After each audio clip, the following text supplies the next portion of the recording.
Et ne vous inquiétez pas, si vous vous levez tous, que vous partez, je vais continuer à enseigner comme si de rien n'était. Même si c'est juste les bancs, je vais prêcher parce que des fois, il faut juste prêcher à l'esprit. Amen. Alléluia. Alléluia. Mais Dieu nous donne le choix et il met la bénédiction et la malédiction devant nous. Et il espère que nous choisissons la bénédiction. Mais il ne va jamais nous forcer. Amen. Et nous avons également dit que je ne peux pas vous contrôler. Moi, je ne peux pas vous contrôler, mais je peux contrôler ma maison. Je ne peux pas vous contrôler, mais je peux me contrôler moi-même. Vous ne pouvez pas non plus me contrôler, mais vous pouvez vous contrôler vous-même. Ainsi, devant le choix qui nous est mis devant, qui est mis devant nous, et devant le fait que moi, je ne peux pas vous contrôler, nous sommes arrivés à une simple conclusion. C'est que je ne sais pas pour vous, mais pour moi et ma maison, nous allons servir l'Éternel. Je ne sais pas pour vous, mais pour moi et cette église, nous allons servir l'Éternel. Et il y a de ces choses que vous allez choisir de croire. Mais une chose que je sais, c'est que pour moi et cette église, nous croyons dans Ephésiens 4, versets 4 à 6. C'est un des fondamentaux de cette église. Si vous allez venir dans cette église, vous allez entendre qu'il n'y a qu'un seul corps, qu'il n'y a qu'un seul esprit. Comme aussi vous êtes appelés à une seule espérance. Ephésiens 4, quelqu'un dort là-haut, Ephésiens 4, 4, qu'il n'y a qu'une seule espérance par votre vocation. Un seul Seigneur, une seule foi, un seul baptême, un seul Dieu et Père de tous, qui est au-dessus de tous, et par tous, et en vous tous. Amen. Il y en a qui disent, il y a un seul Seigneur, verset 5, Jésus-Christ, un seul Dieu, c'est son Père. Qu'est-ce que tu vas leur répondre? Très simple. Si il y a un seul Dieu qui est le Père de tous et qui est en nous tous, on va en avoir deux en nous. Parce que c'est Jésus qui nous a promis. Maintenant, je suis avec vous. Il faut que je m'en aille. Et là, je serai en vous. Et ils ne sont pas deux, c'est juste un seul. Amen. Et nous avions parlé d'un seul corps. Et parce que nous sommes un seul corps, nous devons travailler en unité. Cela parle de l'unité. Et nous avons parlé de la puissance de l'unité. Comment l'unité est puissante. Il n'y a rien de plus puissant que l'unité. Tout ce que tu peux contempler de puissant, si tu ajoutes l'unité, ça devient encore plus puissant. La prière est puissante. Alléluia. Mais une prière en unité est encore plus puissante. Le travail peut être productif, mais quand nous travaillons en unité, nous devenons encore plus productifs. Alléluia. Et vous savez, l'évangélisation, c'est puissant, mais quand nous le faisons en unité, comme un seul corps, ça devient encore plus puissant. Le service, c'est puissant. Quand nous nous rassemblons, la présence de Dieu tombe sur nous, c'est puissant. Mais quand nous le faisons en unité, ça devient encore plus puissant. L'unité multiplie tout. Amen. Un seul esprit. Il n'y a qu'un seul esprit. Et ce n'est pas ton esprit. Amen. Il n'y a qu'un seul esprit et ce n'est pas mon esprit. Tu ne peux pas imposer ton esprit sur l'église de Dieu. C'est son esprit qui règne sur nous. Une seule espérance. Nous avons parlé de cette espérance qui est l'encre de notre foi, l'espérance de notre salut. Et écoutez, l'espérance, c'est la seule chose duquel il est parlé comme qui nous apporte la stabilité dans notre marche avec Dieu. Écoutez, si tu perds l'espérance de ton salut, tu deviens ouvert à n'importe quelle autre fausse doctrine. Alléluia. Quelles que soient les difficultés rencontrées sur terre, les chrétiens ont toujours un espoir au-delà de cette vie. Et c'est cette espérance qui est l'encre de notre foi. C'est cette espérance qui devient vraiment la stabilité dans notre vie. Quand tout, alléluia, nous manque, l'espérance de la foi nous garde. Alléluia. Un seul Seigneur. Et Paul nous enseigne par ce fait qu'il n'y a qu'un seul Dieu. Écoutez, Paul était un pharisien. En lui, il n'y avait pas de confusion, c'est fondamental que Dieu est un seul. Et quand il a vu ces chrétiens répandre leur doctrine, il s'est mis à les persécuter parce qu'il le voyait comme faisant de ce Jésus-Christ un autre Dieu. Il le voyait comme étant en train d'élever ce Jésus au rang d'une divinité. Mais laissez-moi vous dire, Paul le voyait à l'envers, tout comme tous les Juifs le voyaient à l'envers. Jésus n'était pas un homme qui se faisait Dieu, mais Jésus c'était un Dieu, c'était Dieu qui s'est fait homme. Et si tu le vois dans la bonne perspective, tu as la meilleure ou la bonne compréhension. Alléluia. Il n'était pas un homme qui s'est fait Dieu, mais il était Dieu qui s'est fait homme pour nous racheter. Alléluia.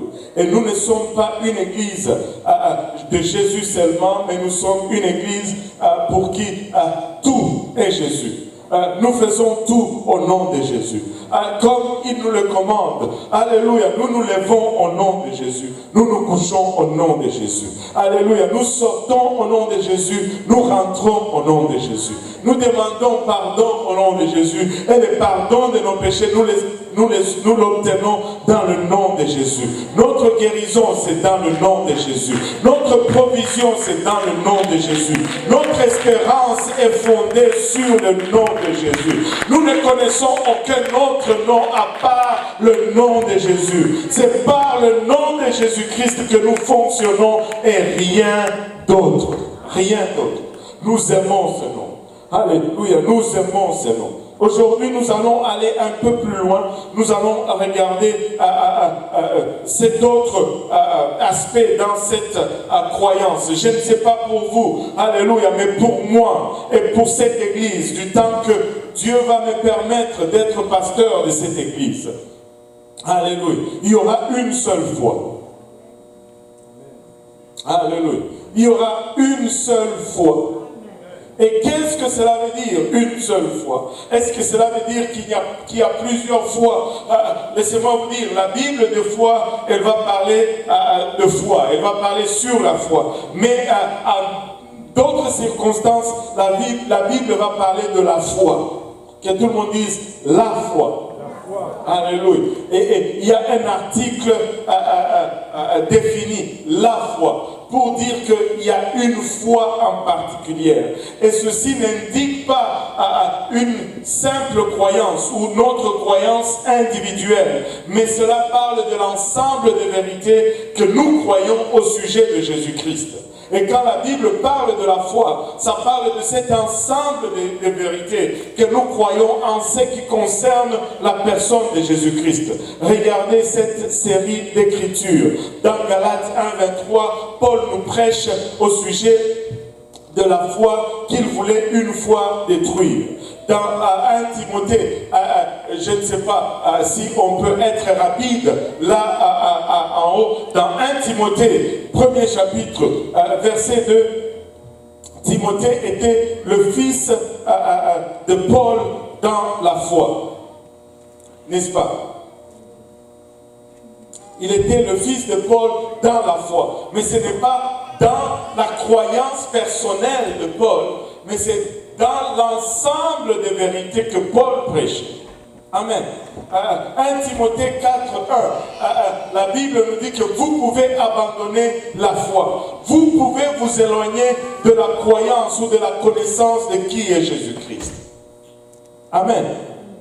Et 1 Timothée 5,8, vous pouvez renier la foi. Et encore là, ce n'est pas la croyance individuelle, mais c'était cet ensemble de vérités que nous confessons sur Jésus-Christ et que nous tirons de cette parole extraordinaire. 1 Timothée 6,10, vous pouvez vous égarer loin de la foi. Encore une fois, la foi.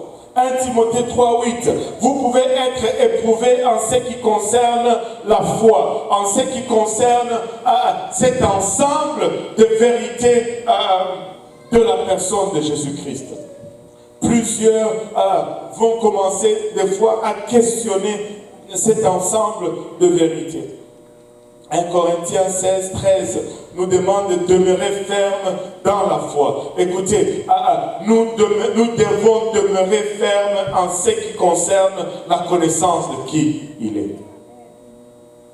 Alléluia. 2 Corinthiens 13, 5. Vous pouvez vous examiner pour savoir si vous êtes dans la foi. Parce que des fois, on entend plusieurs choses à gauche et à droite.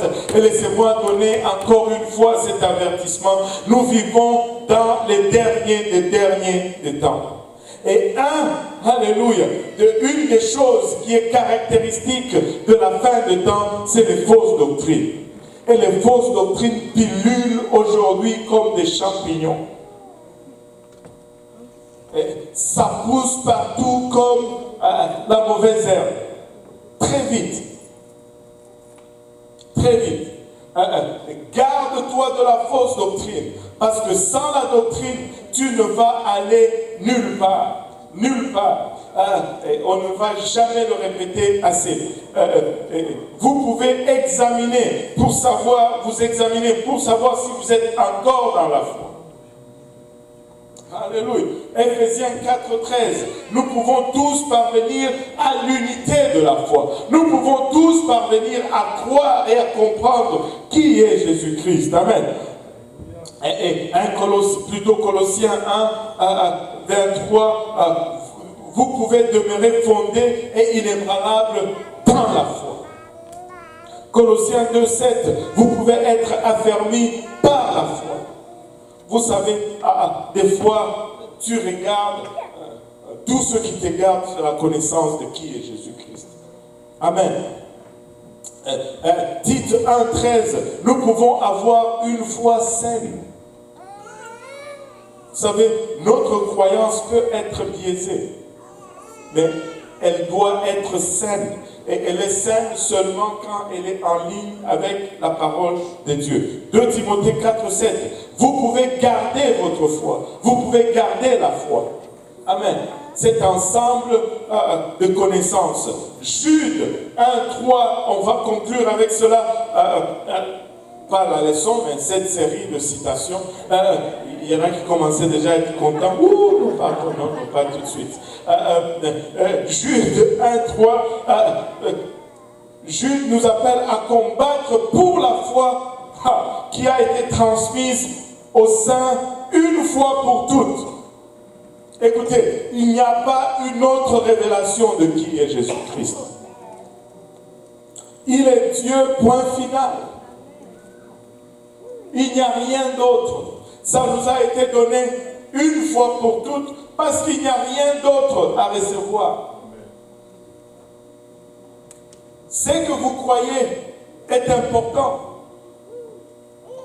Regardez combien ça revient encore et encore. Je vais essayer de compter combien de fois. 1, 2, 3, 4, 5, 6, 7, 8, 9, 10, 11, 12, 13, 14. 14 admonitions sur la foi. Ça me dit tout haut que ce que je crois est important. Je ne peux pas négliger la foi ou le fondement de ma croyance. C'est important. Je ne peux pas croire n'importe quoi. Si cette base change tous les jours, tu dois te questionner un peu sur ta motivation et tes objectifs. Tu dois vraiment te questionner sur ton approche. Regarde, ça a été donné une fois pour toutes et c'est important. Laissez-moi vous dire ceci. Tout le monde n'ira pas au ciel. Tout le monde n'ira pas au ciel. Je veux me mettre encore plus dans les troubles. Toutes les églises n'ont pas raison. Je sais que vous les pentecôtistes, oui, nous les pentecôtistes, c'est encore nous. Toutes les églises n'ont pas raison. Écoutez, c'est juste une question d'honnêteté intellectuelle. Je ne peux pas dire une chose et toi tu dis le contraire et prétendre que nous deux, nous avons raison. Intellectuellement, c'est malhonnête. Peut-être que c'est nous qui avons tort. Mais je ne peux pas dire que tous nous avons raison. Alors, tout le monde n'ira pas au ciel. Ce n'est pas ce que la Bible dit. La Bible dit que étroit est le chemin qui mène au ciel et très peu seront ceux qui vont le trouver. Écoutez, non pas seulement tout le monde n'ira pas au ciel, mais beaucoup iront en enfer.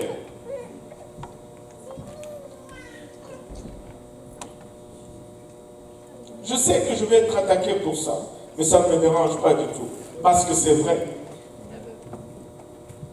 Je dois m'assurer que la croyance que j'ai m'amène au ciel. Je dois m'assurer que si je fais tout... Écoutez, je ne veux pas endurer ce que j'endure. Je ne veux pas souffrir ce que je souffre sur cette terre et finir encore en enfer. Ça serait la plus triste des conclusions.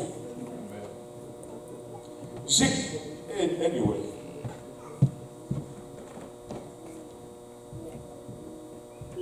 Tout le monde n'a pas raison.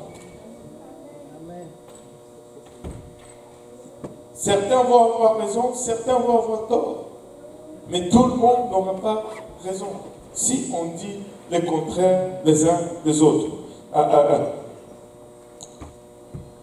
Ce que je crois compte.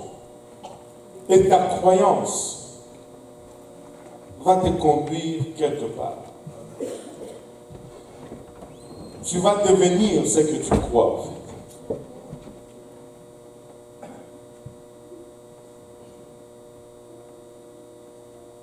Je ne sais pas pour vous, mais la Bible nous dit un seul baptême.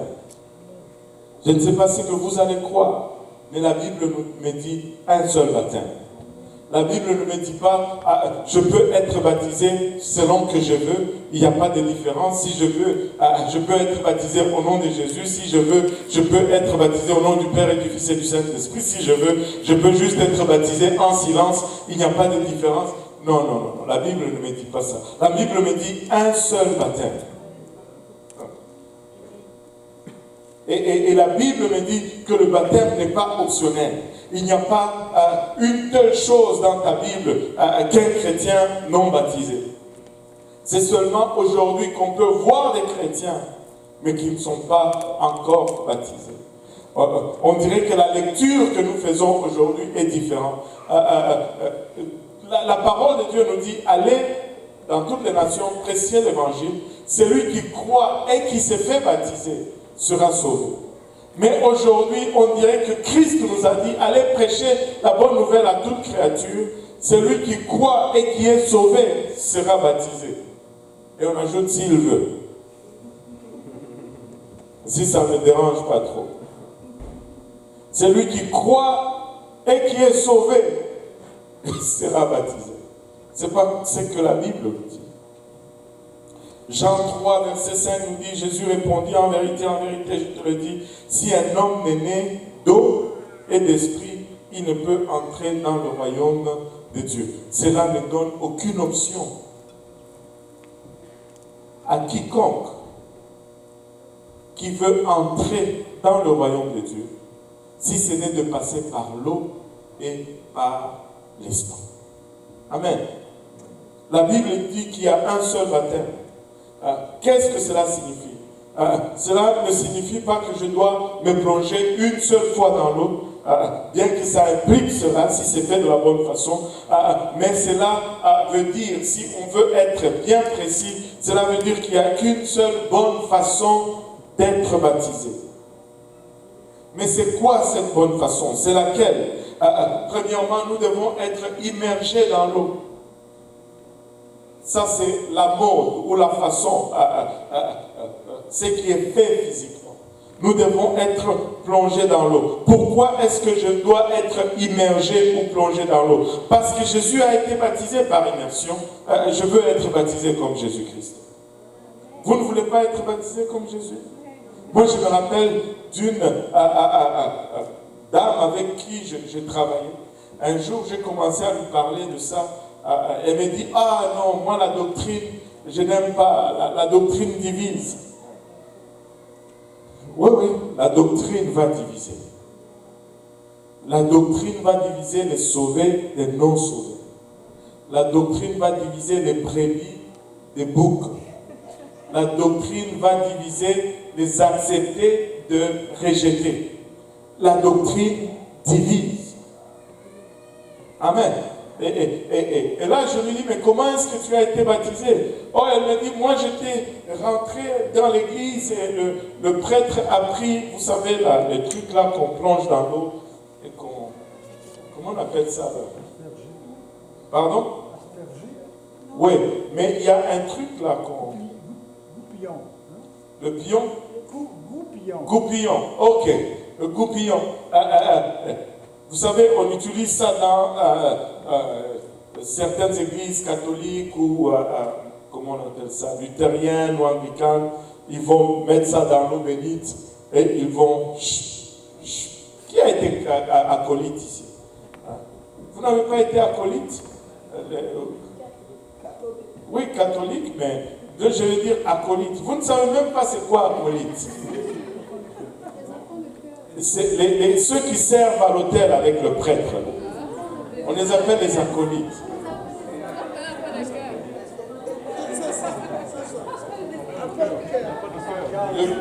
Le bon terme, c'est acolyte. J'étais aussi catholique. Oui, oui, ce sont des enfants de cœur, mais le vrai terme théologique, c'est acolyte. Ce sont les acolytes. Ils s'habillent en robe blanche, ils amènent la communion et tout ça. Enfants de cœur, c'est pour ceux qui ne connaissent pas. Mais nous, les vrais séminaristes, c'est catholique, c'est acolyte. Les acolytes qui accompagnent le prêtre. Et vous savez, il amène le seau avec le truc. Et là, la dame me dit, oh, moi je suis rentré dans l'église et le prêtre a trempé le truc et il a fait, je te baptise au nom du Père et du Fils et du Saint-Esprit. J'ai dit, c'est la première fois que j'entends, en tout cas, que je voyais un baptême fait de cette façon. Anyway, mais je veux être baptisé par immersion parce que Jésus était baptisé comme ça. Moi, je veux être comme Jésus. C'est pas pour vous. Mais pour moi et ma maison, nous voulons être comme Jésus. Donc nous allons nous faire baptiser comme Jésus. Pourquoi est-ce qu'on se fait baptiser par immersion? Parce que chaque baptême dans la Bible était fait par immersion. Nous voulons être baptisés comme on l'a fait dans la Bible. Amen. Pourquoi est-ce que tu veux être baptisé par immersion? Parce que c'est précisément ce que signifie le mot baptême. Le mot baptême signifie immerger. Je ne veux pas faire autre chose et déclarer que je fais autre chose, c'est de la fraude. Amen. Si je n'immerge pas, je ne peux pas dire j'immerge. C'est une fausse déclaration. Et une fausse déclaration, c'est un péché. Il y en a qui pêchent même en essayant de laver leur péché. C'est des fausses déclarations. C'est pas immergé. Alléluia. Et parce que, pourquoi est-ce que je dois être baptisé par immersion? Parce que c'est la meilleure représentation d'un enterrement et d'une résurrection. Le baptême représente notre ensevelissement. Je me fais ensevelir dans l'eau. Amen. Et nous devons être baptisés au nom, que tout le monde dise au nom. Au nom de Jésus. Ça, c'est la formule. La forme, c'est l'immersion. La formule, c'est le nom qu'on prononce. Et on prononce le nom de Jésus quand on baptise quelqu'un. On ne dit pas au nom du Père et du Fils et du Saint-Esprit, mais on prononce le nom. Amen. Et il y en a qui disent, je te baptise au nom du Père et du Fils et du Saint-Esprit, au nom de Jésus. Ça, c'est la confusion. Il y en a qui disent, je te baptise au nom du Père et du Fils et du Saint-Esprit. C'est la confusion aussi. Ce n'est pas bon. Il y en a qui ne veulent pas faire d'erreur, alors ils ne disent rien. C'est encore rien. Tu dois être enseveli au nom de Jésus-Christ. Pourquoi? Parce que chaque baptême dans le livre des Actes a été fait au nom de Jésus-Christ. Le jour de la Pentecôte, acte 2, 38, au nom de Jésus. Les Samaritains, acte 8, 16, au nom de Jésus. La maison de Corneille, acte 10, 48, au nom de Jésus. Les disciples de Jean, acte 19, 5, au nom de Jésus. Le baptême de Paul, acte 22, 16, au nom de Jésus-Christ. Tout ce que tu vas trouver comme baptême fait dans le livre des Actes a été fait au nom de Jésus. En fait, si tu te fais baptiser au nom du Père et du Fils et du Saint-Esprit, tu serais le seul chrétien biblique à être baptisé comme ça. Alléluia. Même les épîtres enseignent le baptême au nom de Jésus. Galates 3, 27. Vous tous qui avez été baptisés, comment? En Christ. Vous avez revêtu Christ. Romains 6, 3. Ignorez-vous que nous tous qui avons été baptisés en Jésus-Christ, c'est en sa mort que nous avons été baptisés. Colossiens 2, 12. Ayant été ensevelis avec lui par le baptême, vous êtes aussi ressuscités en lui et avec lui par la foi en la puissance de Dieu qui l'a ressuscité de mort. Même les épîtres nous disent que c'est en Jésus-Christ que nous sommes baptisés, littéralement en son nom. Et quand je me fais baptiser, le nom de Jésus doit être littéralement prononcé. Pourquoi est-ce que je dois me faire baptiser au nom de Jésus-Christ? Parce que Jésus est le seul nom qui a le pouvoir de nous sauver.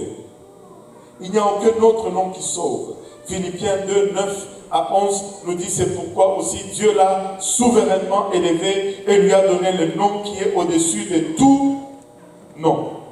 Afin qu'au nom de Jésus, tout genou fléchisse dans les cieux, sur la terre et sous la terre, et que toute langue confesse que Jésus-Christ est Seigneur, à la gloire de Dieu. Il n'y a aucun autre nom qui est au-dessus du nom de Jésus-Christ. Regardez Actes 4, 12. Il n'y a de salut en aucun autre. Il n'y a de salut en aucun autre. Vous savez, on nous accuse souvent d'être très exclusif, très dogmatique. La Bible est très exclusive. Quand il dit il n'y a de salut en aucun autre, c'est que tu ne peux m'amener aucun autre dans lequel je puisse trouver le salut. Allô? Il y a de salut en aucun autre, car il n'y a sous le ciel aucun autre nom qui ait été donné par les hommes, parmi les hommes par lesquels nous devions être sauvés. Et c'est en son nom que nous sommes sauvés.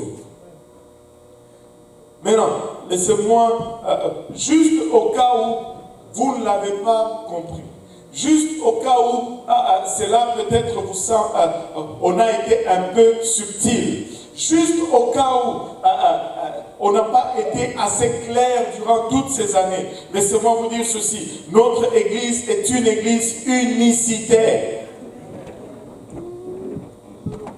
Juste au cas où nous n'avons pas été clairs là-dessus. Juste au cas où nous aurions pu vous induire en erreur parce que nous n'avons pas été directs ou objectifs. Laissez-moi vous dire, notre église est une église unicitaire. Nous croyons en un seul et un seul Dieu. Nous ne croyons pas en deux dieux. Nous ne croyons pas que Dieu a un Fils divin. Nous croyons que Dieu est unique et il est le seul et que c'est Dieu est esprit et que c'est Dieu qui est esprit a revêtu de la chair pour venir nous sauver, et quand nous le regardons, nous l'appelons Jésus-Christ.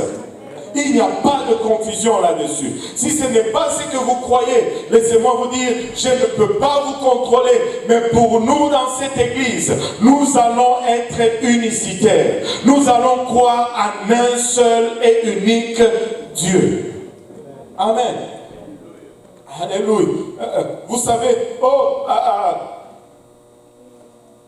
unicitaire, ce n'est pas dans la Bible. Oui, mais dans la Bible, je ne trouve qu'un seul Dieu. Et ça, c'est ma façon de dire qu'il n'y a qu'un seul Dieu. Il est unique. Il est unique. Amen. Alléluia. Ephésiens 4 que nous avons cité.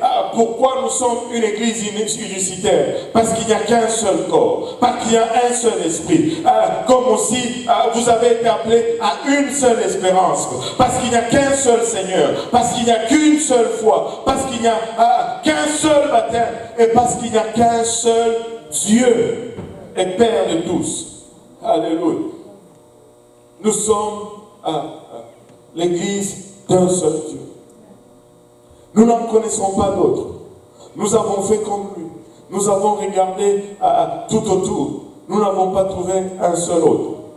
Nous avons regardé dans le futur. Il n'y en a pas un autre.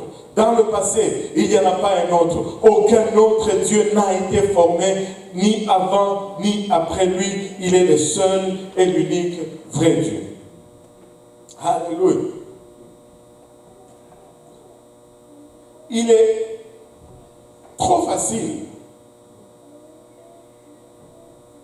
sans qu'on le sache vraiment, et très souvent, même pour de bonnes raisons, il est trop facile, des fois, de passer à côté du dessein de Dieu dans n'importe quelle église ou dans n'importe quelle génération.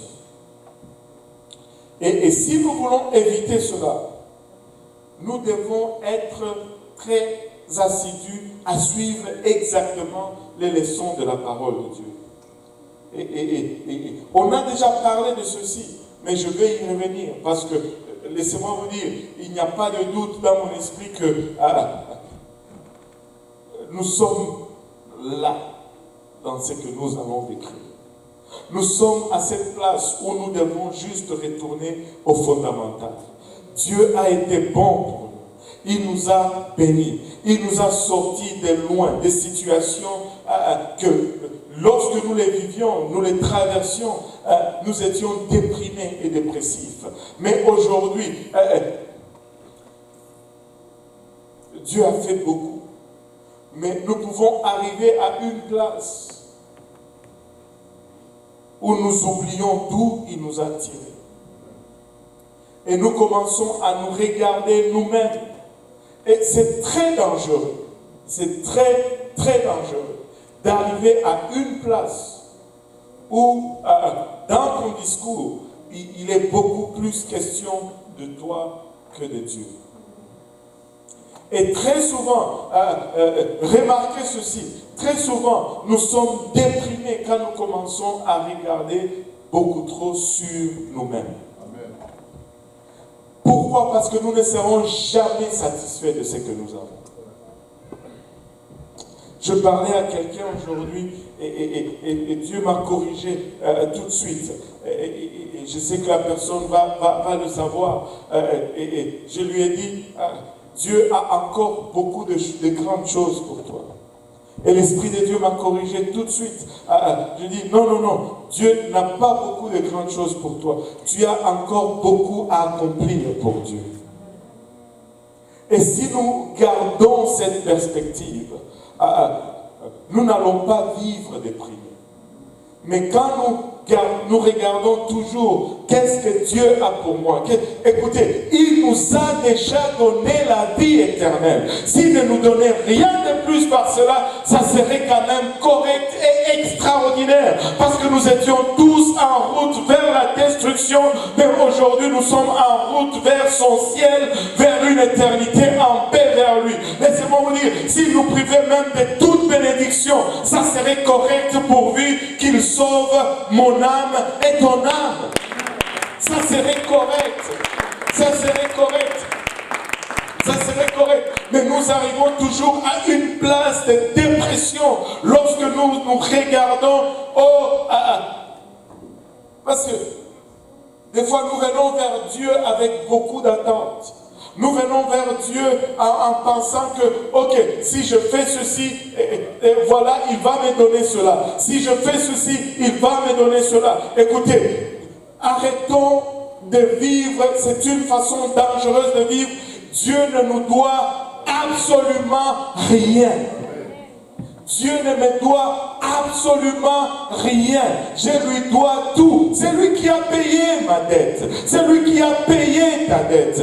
Dieu ne te doit absolument rien. Ne t'approche jamais de Dieu avec l'idée ou l'audacité de penser que Dieu te doit quelque chose. Il ne te doit rien absolument. Nous lui devons tout. L'air que nous respirons, c'est à lui. La planète sur laquelle nous marchons, c'est à lui. L'or et l'argent que nous convoitons, c'est lui qui les a créés. C'est lui qui les a créés. Les opportunités, c'est lui qui les a mis là.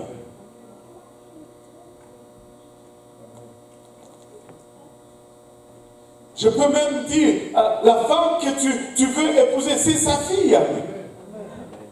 Le mari que tu désires, c'est à lui. Tout est à lui. Tout est à lui. Le ciel dans lequel nous voulons aller, c'est à lui. Même, en fait, même la poussière qui constitue les organes que tu es, c'est lui qui l'a créé. Nous ne devons rien à Dieu. Tu sais, approchons-nous de lui de la bonne façon. Nous ne devons rien à Dieu. Plutôt, c'est ça. Dieu ne nous doit absolument rien. Oh, maman, recule un peu cette cassette. Je me répands, Seigneur. Alléluia. Dieu ne nous doit absolument rien. Rien. Zéro.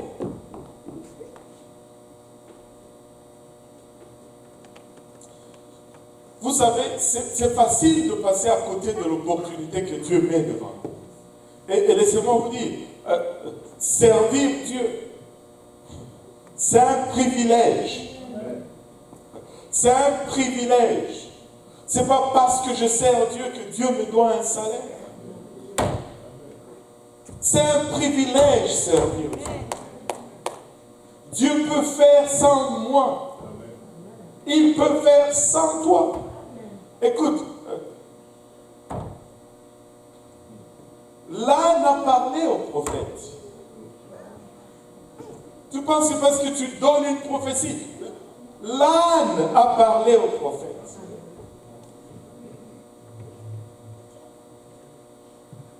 Dieu ne nous doit absolument rien. Mais je sais qu'il veut nous bénir. Et son intention, c'est de nous bénir.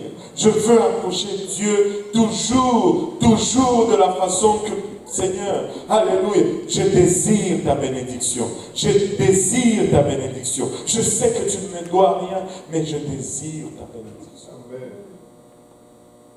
Regardez Actes 1:8. Mais vous recevrez une puissance, le Saint-Esprit survenant sur vous, et vous serez mes témoins à Jérusalem. Que tout le monde dise à Jérusalem. Dans toute la Judée. Que tout le monde dise dans toute la Judée. Dans la Samarie. Que tout le monde dise dans la Samarie. Et jusqu'aux extrémités de la terre. Jusqu'aux extrémités de la terre. Regardez maintenant Actes 6, 7. On a déjà vu ceci quand on a étudié le livre des Actes. Mais regardez combien c'est important. Actes 6, 7, la parole de Dieu s'est répandue de plus en plus. Le nombre de disciples augmentait beaucoup à Jérusalem et une grande foule de sacrificateurs obéissait à la foi. Vous savez, quand on lit ceci, tu peux le lire en un jour. Acte 1 jusqu'à Acte 6. Et puis tu peux avoir l'impression que c'est une histoire qui s'est passée sur une semaine ou un mois. Mais vraiment le récit qui se passe entre Acte 1, 8 et Acte 6, 7 couvre une période d'environ 10 ans. C'est-à-dire 10 ans, depuis que le Seigneur leur dit, vous serez mes témoins à Jérusalem, dans la Judée, dans la Samarie, jusqu'aux extrémités de la terre. 10 ans après, ils étaient encore seulement à Jérusalem. 10 ans après, ils ne sont pas sortis de Jérusalem.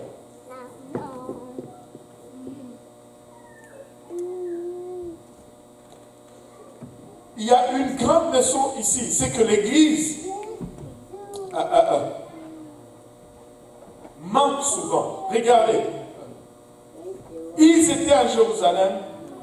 Le verset 7 nous dit, la parole de Dieu se répandait de plus en plus. Le nombre de disciples augmentait beaucoup à Jérusalem.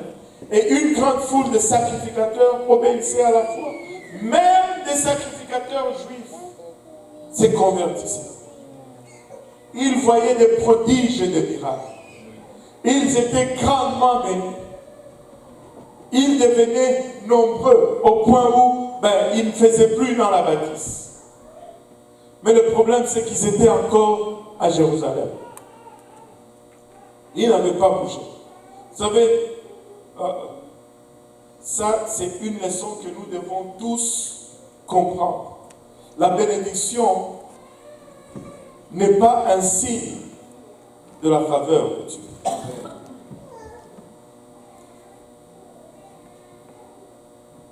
Mais l'obéissance à la parole de Dieu est le seul moyen de lui être agréable.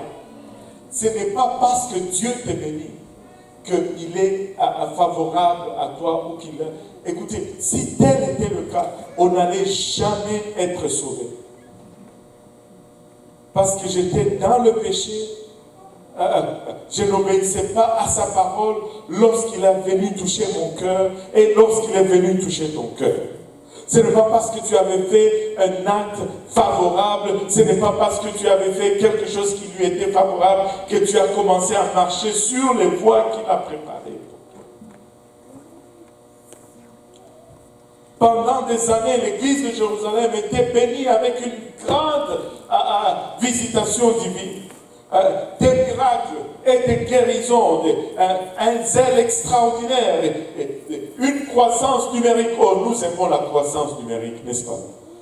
Nous aimons ça quand les gens viennent et que l'église est pleine. Là, avez-vous remarqué, ceux de Montréal Nord ne viennent plus.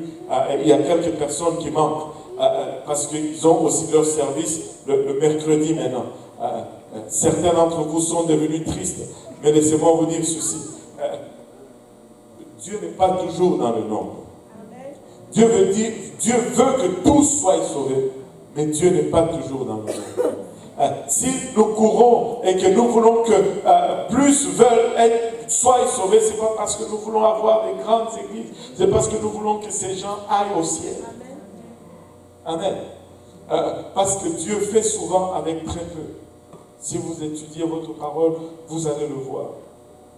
Alléluia. Il y a eu une grande croissance numérique, une grande démonstration de la puissance de Dieu. Mais tout s'est passé à Jérusalem et c'était en contradiction directe de la parole de Dieu. S'ils avaient la faveur de Dieu, Dieu n'allait pas les bousculer comme il les a bousculés. Et Jérusalem aurait pu jouir de la bénédiction du Seigneur et beaucoup d'âmes à l'intérieur de ces murs allaient être sauvées. Mais là n'était pas la pleine volonté de Dieu. Jérusalem n'était pas le monde entier. 99,9% de la population de la terre vivait à l'extérieur de Jérusalem. Ça, ce sont des calculs juste comme ça. Accordez-moi un peu du lousse là-dessus. Je n'ai pas les chiffres exacts de l'époque. Amen. Mais je veux dire, la majorité des gens vivaient à l'extérieur de Jérusalem. Si Jérusalem allait se contenter de rester juste dans Jérusalem, qu'en est-il des autres villes à l'extérieur? Et la question vraiment que je vais poser, c'est que combien de bénédictions est-ce que nous devons recevoir avant d'être prêts d'accomplir la grande commission que Jésus nous a laissée. Combien est-ce que c'est assez pour que nous disions, bon, là j'en ai assez, là je peux maintenant aller évangéliser. Combien est-ce que nous devons recevoir comme Église pour que nous puissions arriver à cette... Ok, là nous sommes rassasiés, nous pouvons aller évangéliser, ou nous pouvons aller planter une autre Église, ou combien est-ce que c'est assez? Et le danger, c'est que vous savez, au début nous étions une petite congrégation. Amen. Et le danger, c'est que quand nous étions petits, nous étions enthousiastes. C'est ce que je parlais tout à l'heure. Écoutez, les études bibliques, tu ne voulais pas manquer les études bibliques. Nous étions une petite congrégation. Quand on te disait même, ne m'accompagne pas dans cette étude biblique, tu t'es fâché. Tu t'es fâché. Là, je suis en train de m'asperger. Alléluia. Tu t'es fâché. Quand on baptisait quelqu'un sans que tu le saches, tu t'es fâché. Regardez, je me rappelais beaucoup de ces choses. Je me rappelle le jour où on a rentré le baptistère à l'église de l'Est. C'était en plein milieu de la nuit. Mais on pouvait avoir un service. Je pense qu'il y avait une trentaine de personnes. Pas pour voir un baptême, juste parce qu'on a mené le baptistère. Un baignoire vide.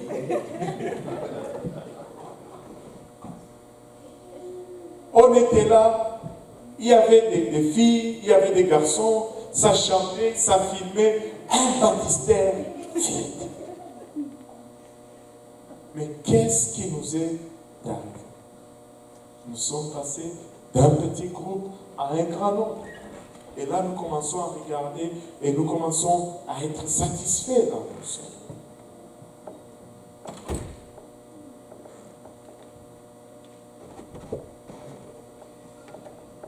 Là, nous commençons à dépendre moins de la puissance de Dieu.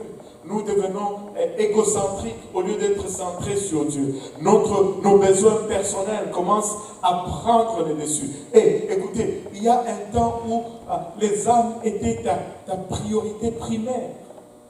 Et tu étais heureux de servir Dieu. Maintenant, tu es devenu ta priorité primaire. Et ce n'est plus agréable de servir Dieu. Parce que là, tu es centré sur toi.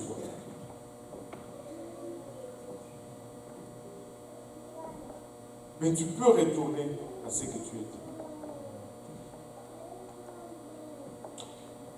Le véritable test de notre visitation ou de notre expérience avec Dieu, ce n'est pas que nous soyons bénis ou que nous ayons ce que nous désirons. C'est que nous puissions sortir de là où nous sommes et que nous puissions devenir de témoins pour Jésus-Christ. C'est ça le véritable test de notre visitation. Si Dieu t'a visité, tu ne vas pas rester là où tu es. Tu vas sortir et tu vas aller témoigner. Tu vas sortir et tu vas aller enseigner. Tu vas sortir et tu vas aller prêcher quelque part. Donc, cette tendance que nous avons à rester tranquille, à être à l'aise dans l'église, à être tellement à l'aise qu'on devient inactif, ce n'est pas de l'Esprit de Dieu. Ça ne vient pas de Dieu. Ça ne vient pas de Dieu. Vous savez, tous nous sommes presque remplis du Saint-Esprit ici. Est-ce qu'il y a quelqu'un qui n'est pas encore rempli du Saint-Esprit? Presque tous. Daniel, toi, tu n'as pas encore reçu le Saint-Esprit. On va prier pour toi si tu veux. Tu vas le recevoir. Amen. Il a quel âge maintenant, Daniel? 4 ans. Alléluia. Ça vient bientôt. Ça vient très, très bientôt. Alléluia. Et laissez-moi vous dire ceci. Juste en passant. Je pense que le plus jeune que je me rappelle, c'est 5 ans. Mais j'ai déjà entendu des témoignages, même de 3 ans, qui reçoivent le Saint-Esprit. Et Dieu fait ces choses. Amen. Et laissez-moi vous dire ceci. Nous avons reçu le baptême du Saint-Esprit. Mais le baptême du Saint-Esprit, ce n'est pas juste pour que nous parlons en langue, pour que nous puissions prier les bénédictions sur nous et que nous puissions battre, je ne sais pas, faire fuir tel démon ou tel autre démon. Mais le baptême du Saint-Esprit, c'est pour nous donner la puissance démoniaque.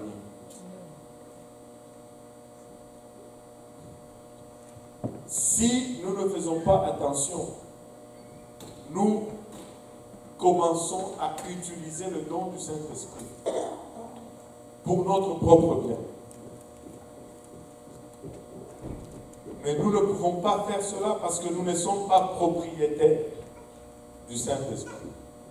Nous sommes juste intendants du Saint-Esprit. Dieu nous l'a donné pour que nous puissions l'utiliser. Mais après, nous allons rendre compte à Dieu de ce que nous avons fait de l'Esprit de Dieu qui nous a donné. Qu'est-ce que tu as fait de cet Esprit qu'il a mis en toi? Et ça, c'était la bataille de l'Église primitive. Mais c'est aussi notre bataille aujourd'hui. C'est aussi notre bataille aujourd'hui. Et ils ont reçu la première promesse. Est-ce que tu peux me mettre Acte 1, verset 8? Il y a deux promesses là-bas. Vous recevrez le Saint-Esprit, vous recevrez une puissance, le Saint-Esprit survenant sur vous. Ça, c'est la première partie de la promesse. Mais la première partie, nous la recevons avec joie. Mais nous nous arrêtons souvent là-bas. Mais nous devons aussi rechercher la deuxième partie de cette promesse qui nous dit que vous serez mes témoins en commençant par Jérusalem. Et ça doit toujours commencer par Jérusalem. Cette situation, cette mentalité qui était dans l'Église primitive, l'Église moderne adopte aussi cette mentalité de foi.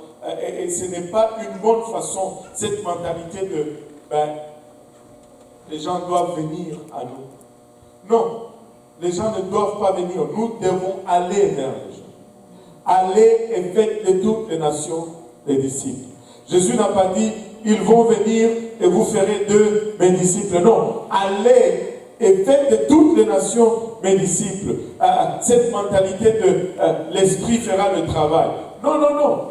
Si l'Esprit fera le travail, alors Dieu n'allait pas avoir besoin de toi. Tu es les jambes de Jésus-Christ. Tu es les mains de Jésus-Christ. Tu es la bouche de Jésus-Christ.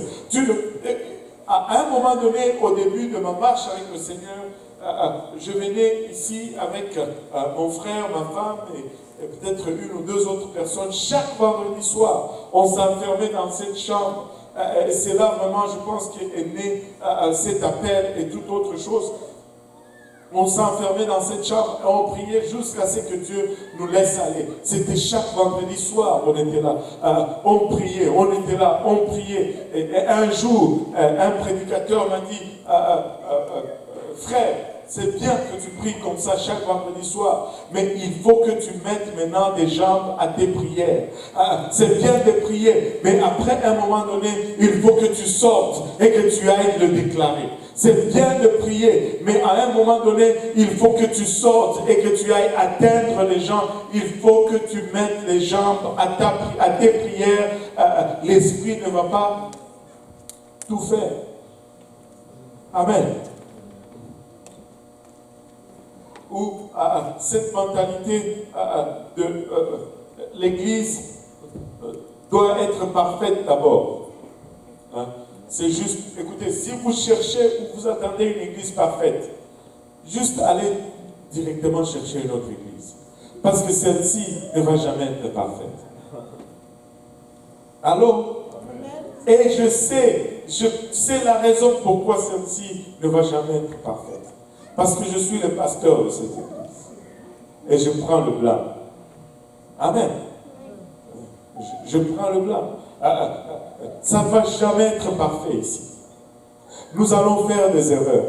Mais je préfère travailler avec des gens qui font des erreurs parce qu'ils travaillent au moins ceux-là qui font des erreurs. Si tu ne fais pas des erreurs, c'est parce que tu ne travailles pas du tout. Je préfère avoir quelqu'un qui essaye et qui fait des erreurs que quelqu'un de parfait qui ne fait rien du tout.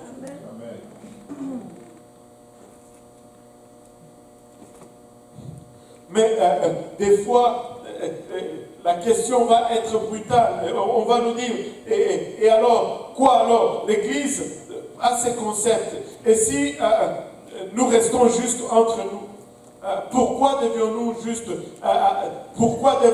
vraiment aller sortir et évangéliser? Et si nous occupions un peu d'abord de notre propre salut, parce que nous-mêmes, nous luttons, nous-mêmes, nous n'y arrivons pas, nous-mêmes, des fois, c'est dur, mais la réponse va être aussi brutale.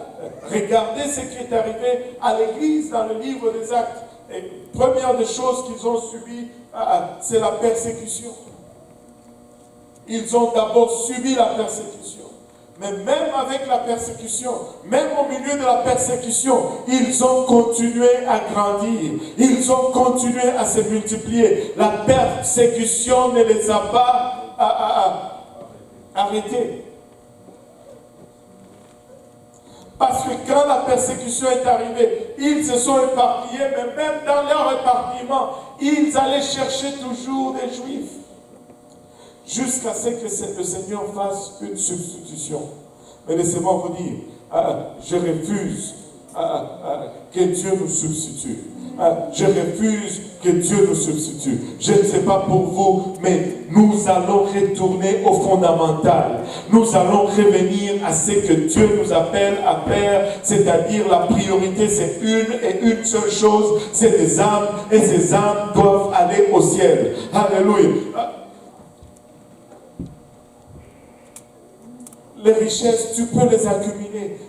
Les biens, tu peux les accumuler. Les titres, tu peux les accumuler. Mais laisse-moi te dire, au son de la trompette, ces choses deviennent nulles. Même si la trompette ne sonne pas juste avec la vie d'un médecin, ces choses deviennent nulles. Tu es prêt à les donner tous pour t'ajouter encore peut-être juste quelques mois à vivre. Laisse-moi te dire, il n'y a qu'une et une seule chose qui compte, c'est que nous accomplissions cette volonté de Dieu d'une façon la plus parfaite possible. C'est-à-dire que notre cœur batte, alléluia, au rythme des âmes. Que notre cœur, le rythme de battement de notre cœur soit le salut des âmes. Que ça soit les âmes le matin, les âmes à midi, les âmes à 13h. Si Dieu me donne un travail, c'est pour les âmes. Si Dieu me donne une position, c'est pour que quelqu'un soit sauvé. Si Dieu me refuse quelque chose,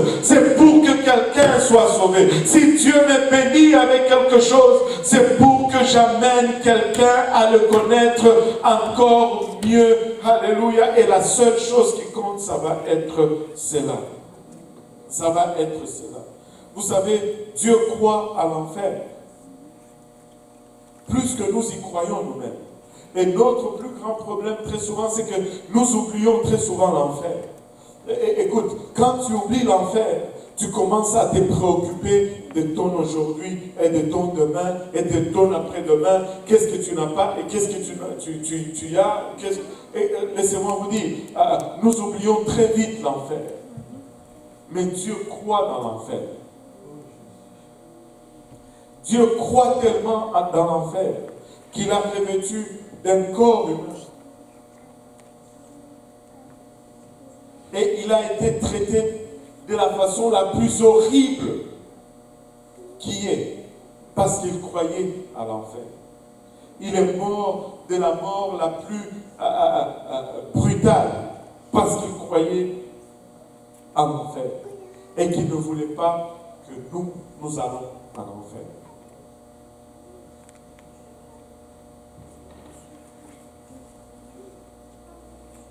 Et je crois que Dieu croit encore à l'enfer. Et il veut que nous vivons avec cette même passion, cette même motivation, cette même vision, c'est-à-dire tout ce que ça prend. Mais qu'une autre personne invite l'enfer. tout ce que ça prend, mais qu'une autre personne évite tout simplement l'enfer. Si nous n'allons pas aller, Dieu va nous persécuter. Et si, malgré cela, nous persistons, Dieu va nous substituer. Mais nous ne voulons pas arriver à cela. Vous savez, nous pouvons regarder à plusieurs choses autour de nous aujourd'hui. Mais laissez-moi vous dire, il n'y a qu'une seule assurance. Et c'est celle-ci. Rien n'est sûr. Rien n'est permanent. Rien n'est garanti. Tu peux avoir et posséder tout ce que tu veux, mais ce n'est que temporel. Même si ça semble être, et même si c'est Dieu qui te bénit avec, laisse-moi te dire, c'est seulement permanent. Tout ce que nous voyons est permanent. Le matériel est temporaire. Même ces bénédictions matérielles sont temporaires. Mais seule l'Église qui obéit à Dieu est garantie de la faveur de Dieu. Vous savez, nous pouvons dire que nous prêchons l'Évangile. Nous pouvons dire que oui, nous avons le réveil. Pasteur, regarde, nous avions commencé il y a 10, 12 ans. On était une vingtaine de personnes.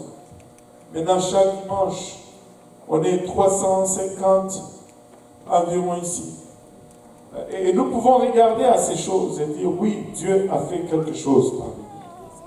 Oui, lorsque nous avions commencé il y a 10 ans, 12 ans, nous étions juste un seul groupe francophone.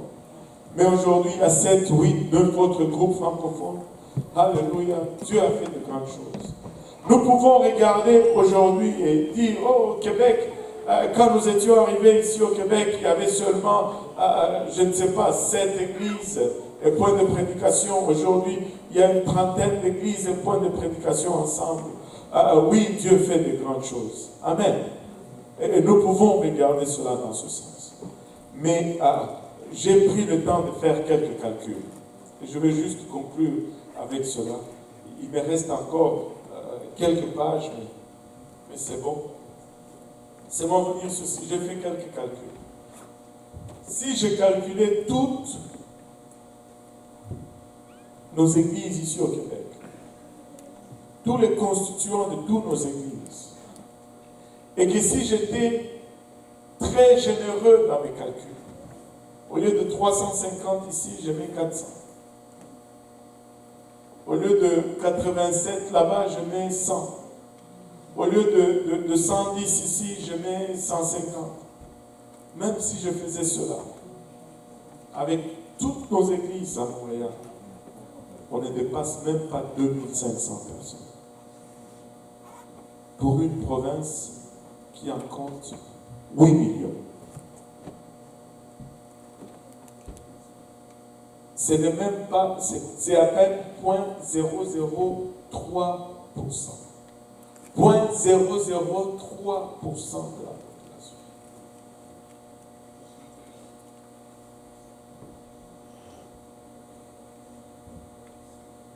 Oui, nous avons le droit de regarder à ce que Dieu fait et de nous réjouir.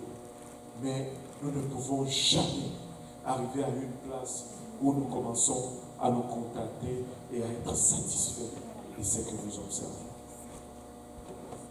Gardons les choses en perspective. Nous devons encore planter une autre église. Nous devons encore gagner une autre âme. Nous devons encore gagner une autre famille. Nous devons encore enseigner une autre étude biblique. Nous devons encore inviter quelqu'un d'autre. Nous n'avons même pas encore gratté la surface de ce que Dieu nous appelle à accomplir dans cette province.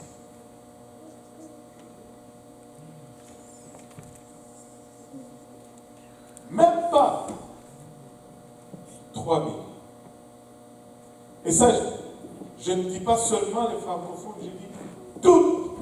NDG, Côte-des-Neiges, West Island, tout.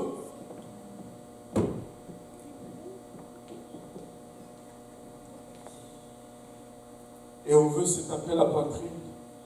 Regardez ce qu'on a fait pour le Seigneur. On n'a encore rien fait. On ne peut encore rien répondre. Mais laissez-moi vous dire, une âme à la fois, nous allons y arriver.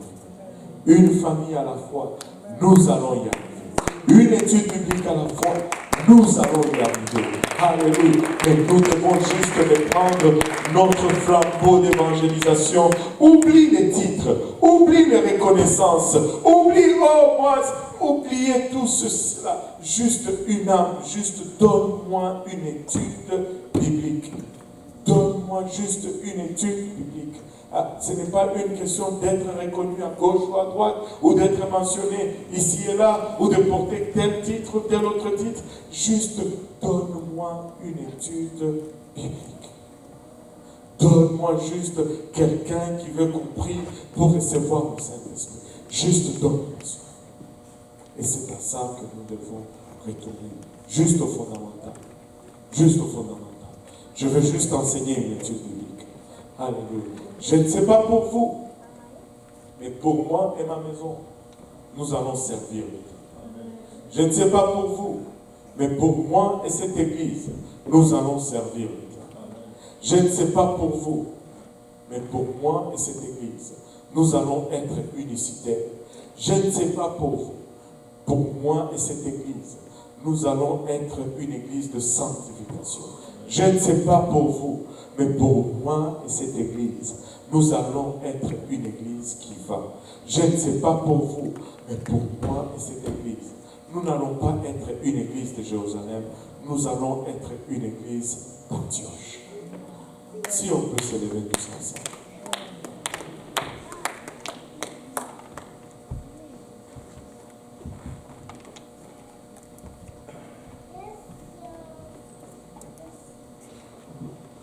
Si on peut élever nos voix pour un moment dans le Seigneur et juste lui ouvrir nos cœurs, être vraiment sincère avec lui.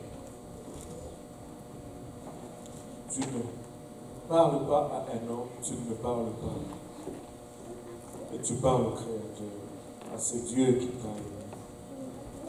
Juste pour un moment, ouvre-lui ton cœur et mets vraiment tes problèmes sur la table. Et laisse-les.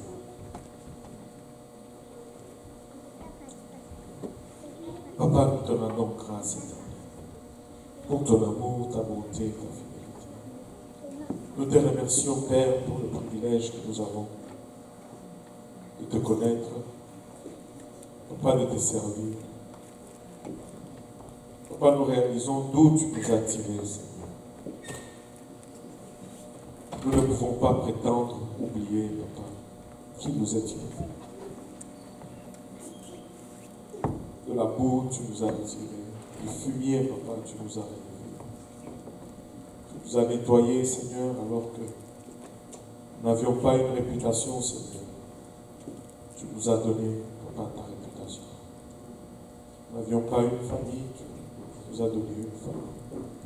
Nous n'avions pas de nom. Tu nous as donné un nom. Papa, nous étions sans espoir. Tu nous as donné, Papa, une espérance. Nous étions sans direction, Papa. Tu nous as donné une direction. Notre vie ne faisait aucun sens. Notre vie était vide. Père, tu as comblé notre vie. Papa, tu nous dois bien, Seigneur Jésus-Christ. Et quelque part sur ce chemin, sur notre route éternelle, nous avons été distraits, Seigneur. Nous avions pris le centre au lieu de te garder toi au centre, Seigneur. Pas au lieu que tu sois le centre de notre attention, nous sommes devenus le centre de notre propre attention. Papa, nous sommes éloignés de te voir. nous avons perdu notre enthousiasme.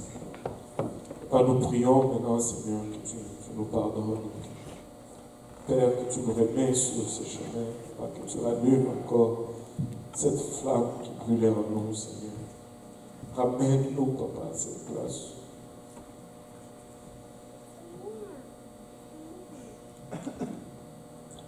Tu étais encore la seule chose qui comptait, Seigneur.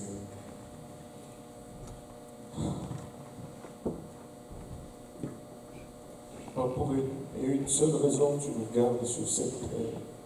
C'est que nous puissions accomplir, Papa, ta volonté. C'est que nous puissions, Papa, accomplir ta commission, Seigneur. Mais cette commission est devenue secondaire, même tertiaire, Seigneur. Nos besoins ont pris le dessus, Papa. Notre orgueil de foi a pris le dessus. Nous venons aujourd'hui, Seigneur, que tu sondes ce cœur. Pas que tu vois ce qu'il y a au fond de ce cœur, Seigneur, que tu nous aides. À remettre nos pendules à l'heure, à descendre de ce trône de notre vie, Papa, et que tu prennes place, Papa, sur ce trône, Seigneur.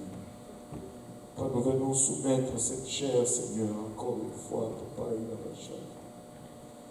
Et que ta volonté puisse primer encore une fois, Seigneur. Papa, plusieurs personnes, Papa, plusieurs besoins, Papa, plusieurs situations, Seigneur, mais fondamentalement, Seigneur, si tu reprends ta place, tout revient à l'ordre. Tout revient à l'ordre. Papa, peu importe là où nous nous trouvons, peu importe notre situation, Papa, que tu reprennes ta place. Et que nous puissions encore une fois, Seigneur Jésus-Christ, avancer avec assurance dans ce que tu nous appelles à accomplir pour toi, Seigneur. Au nom de Jésus, aide-nous, Seigneur. Au nom de Jésus. Au nom de Jésus. Au nom de Jésus.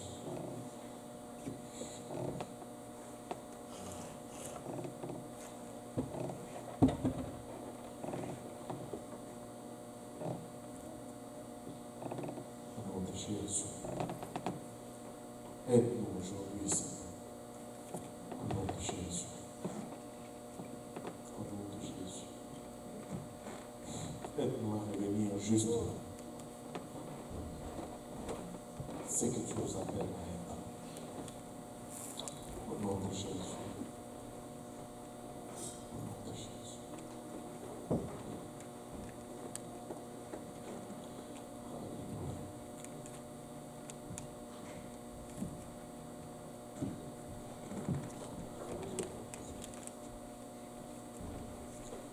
Nous devons juste retourner au fondamental. C'est aussi simple que ça. C'est aussi simple que ça.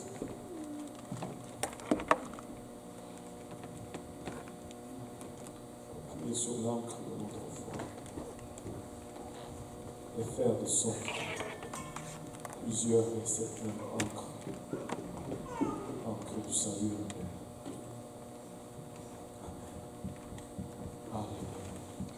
Que Dieu nous aide. Amen.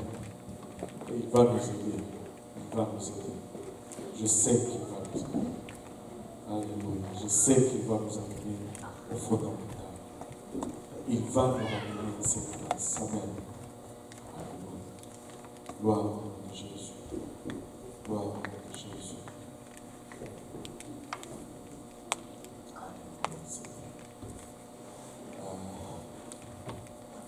Si vous voulez continuer à prier, je ne veux pas vous arrêter. Et si vous devez partir, je ne veux pas vous retenir. Mais laissez cette conviction de vous. N'oubliez pas cette conviction juste en traversant les portes de cette église. Alléluia. Et que cette conviction nous accompagne. Les jours, les années à venir. Juste retourner au fond. Amen. Serrez la main de votre voisin. Et puis nous allons retourner au fond.